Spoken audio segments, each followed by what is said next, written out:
السلام علیکم. ویډیو ډیره زبردست ویډیو ده، وی ګورئ ان شاء الله تاسو به ډیره په کار راشي. ویډیو دا ده چې موږ به ایمرجنسي کال څنګه کوو. تاسو به ډیر زیات کتلی وي، تاسو کله موبایل دلته تاسو پر سکرین باندې د ګس سیټ ته په دې باټم کې ایمرجنسي راځي.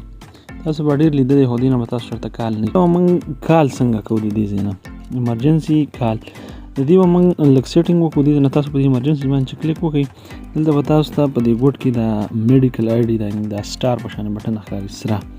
په دې چې تاسو کلیک وکړئ، دلته به دا په دې ګوټ کې چې دا پنسل نشان دی که نه، په دې باندې به تاسو کلیک وکړئ. دلته به تاسو نه خپل کوډ وغواړئ، کوم کوډ چې تاسو د موبایل کوډ وي هغه به ورکړئ. دلته به تاسو ته دا انفارمیشن چې کوم راشي، دا ایډ انفارمیشن، دلته به تاسو کلیک وکړئ. دلته به خپل دا مطلب انفارمیشن فیل کړئ، یعنې څه چې تاسو نه غواړئ.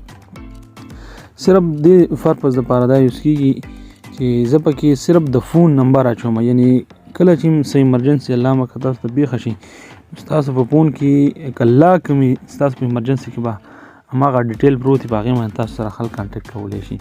دې ځای کې ایډ کانټیکټ دې باندې صرف کلیک کوم او دلته زما خپل نمبر سیو کړی دی،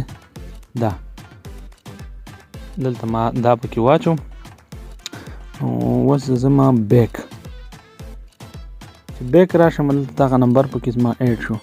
اوس که چېرې زما موبایل چاته لاک هم میلاو شي که نه، یعنې څه ضرورت دپاره یا فرض که هر څه مسئله نو څوک ستا د موبایل نه کال کول غواړي، نو په لاک موبایل هم تاسو به دا اپشن ډېر لیدلی وي. زه اوس راځم دلته ګوره، تاسو د ایمرجنسي باندې کلیک کوم، لاک موبایل دی، دلته راځم، دا نمبر به پکې پروت وي، نو په لاک موبایل باندې تاسو دې ځای نه کال ډایل کولی شئ. شیر یې کوئ یو بل سره، او ډېره زبردسته ویډیو ده، انشاءالله ستاسو به په کار راشي. جزاک الله.